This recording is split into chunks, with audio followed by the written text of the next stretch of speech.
Cup চা বানাই স্বামীর জন্য, মুরগির পা দিব, মরিচ দেব, গুড় দেব সামান্য, স্বামীর মুখ জ্বলে না যেন।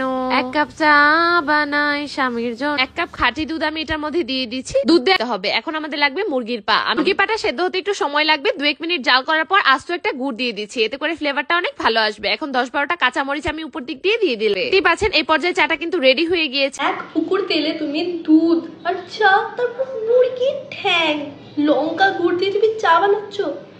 মানলাম তোমার স্বামীর উপর রাগ আছে, কিন্তু তোমার স্বামীই হয়, বরই হয় তোমার। এরকম কেন করছো? তোমার বর এরপর আর কোনো খাবার খেতে পারবে না।